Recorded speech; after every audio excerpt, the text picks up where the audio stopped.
There are creatures in Irish folklore that changed as the land changed. Banshees who once keened outside stone cottages are now heard in the housing estates.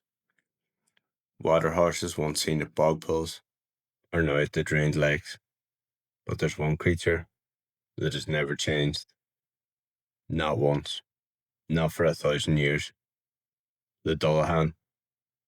Every county in Ireland claims a sighting. Every parish has a warning. And in every story, one detail never varies. When the Dullahan calls your name, death follows. This is one of the oldest versions, recorded in County Clare in the 1880s. A man, walking home at dusk, heard a single hoofbeat behind him. Just the one, like a hammer striking a stone. He turned, and there it was. A black horse, its skin stretched tight over its bones. A rider dressed in black, carrying something under its arm. The thing it carried?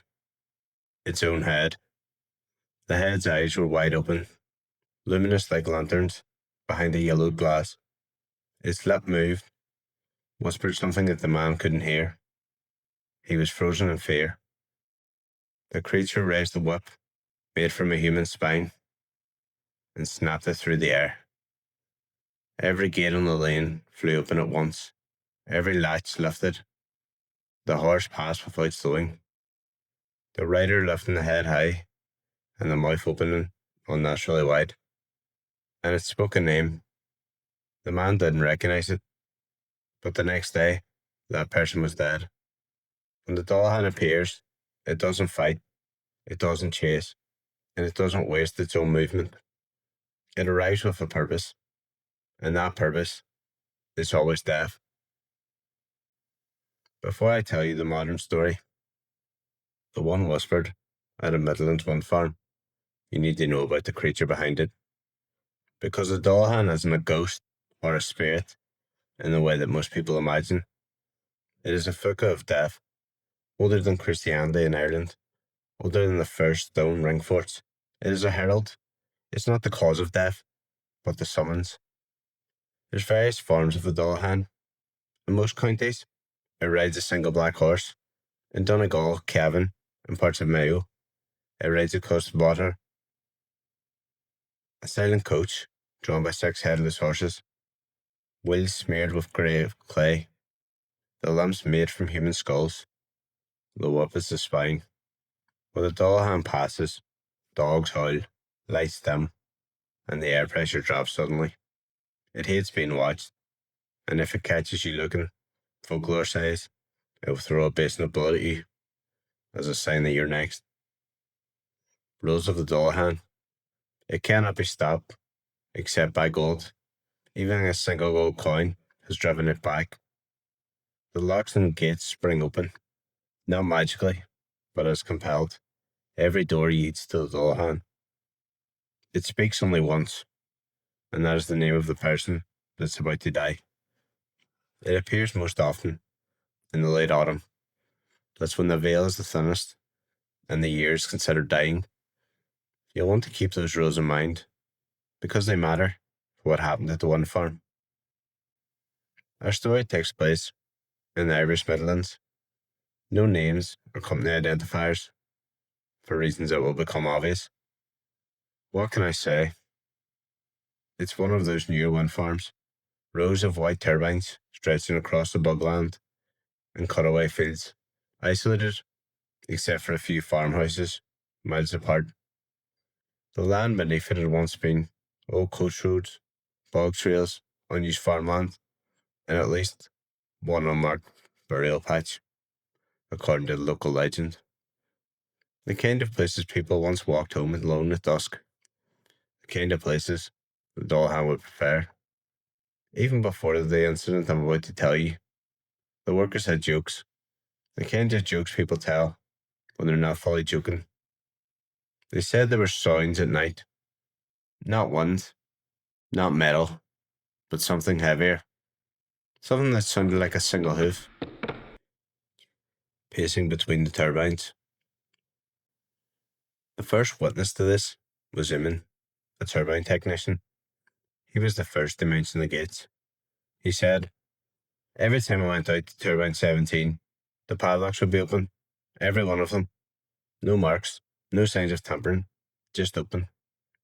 He'd lock them, tugging them tight, walk 20 metres, and hear a soft clink behind him. Turning back, they'd be open again. This is not unusual in Dullahan lore. Gate sealing is one of its oldest traits." Witness 2 was a night security worker. He refused to go on record, but all the workers repeated his story. He'd been doing his rounds sometime in the early morning when they heard a single hoofbeat on concrete, then another, slow and measured. He thought it was a horse that had wandered onto the site until he realised the ground wasn't echoing right, as if the sound wasn't coming from any direction. Rather, it was just happening near him. Then he heard the whisper, not through a radio, not through the air, but it came from inside his own skull. One word, a name, one he didn't recognise. The next morning, one of the electricians didn't show up for work, found dead in sleep. No trauma, no signs of illness, just gone. Over several nights in November, workers complained that one turbine, number 17, the one with the opening locks, kept activating at the same time in the middle of the night. Every night, even when there was no wind, even when other turbines stood still. Maintenance was blaming a faulty anometer, and management blamed miscalibration, but the workers whispered about the other possibility. The old possibility.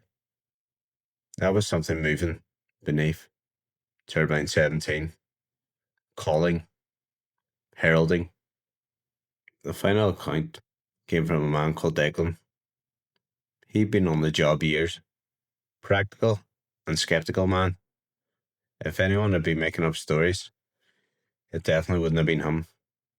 This is his retelling, pieced together from a statement he gave before he left the job for good. He'd been checking the perimeter, torch in hand, when he realised something. There was no wind, not a breath, not even a light whistle you always get when you're out on the open bogland. But T-17, that was spinning. Only that one.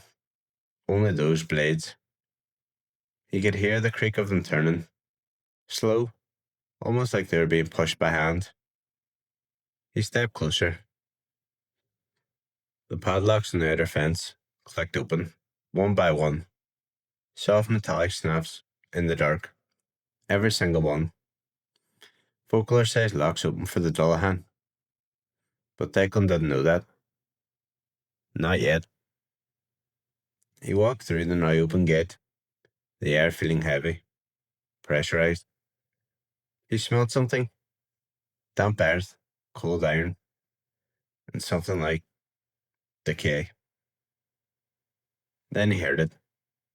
A breath. Not human. Deep. Wet. Like lungs far bigger than they should be. Pulling on air that wasn't even there. A shadow shifted between the turbines. Tall. Mounted. The horse stepped forward first. Black. Ribs visible beneath its skin. Eyes glowing a faint yellow. It didn't look at him, for it didn't need to.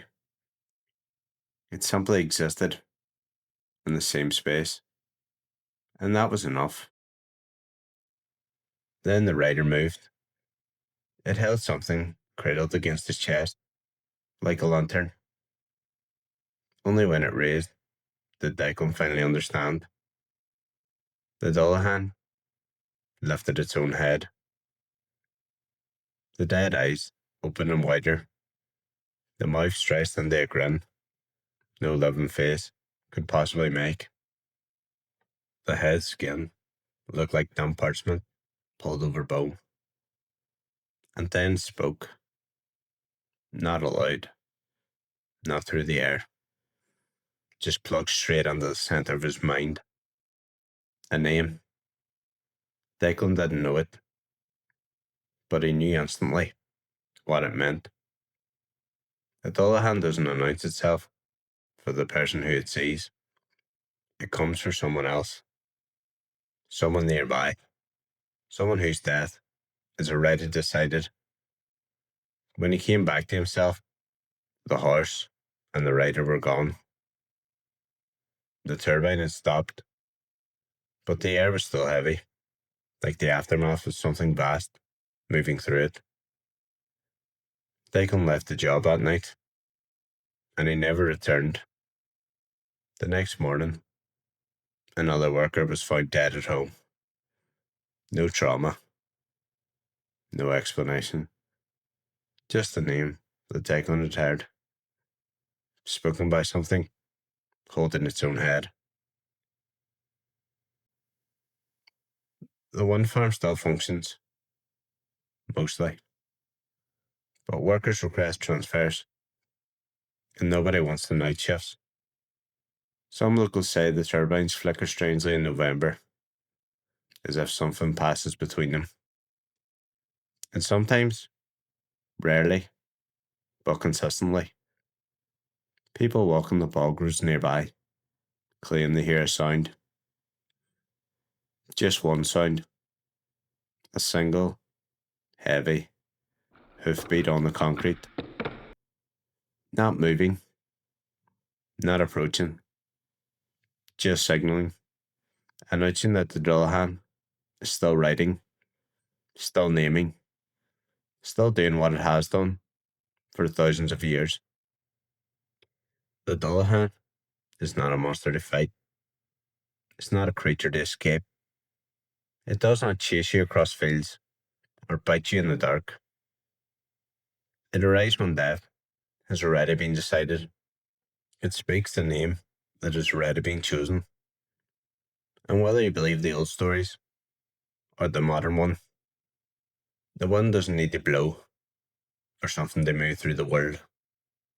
Sometimes, on still nights, when turbines turn without cause, that single hoofbeat might just be for you.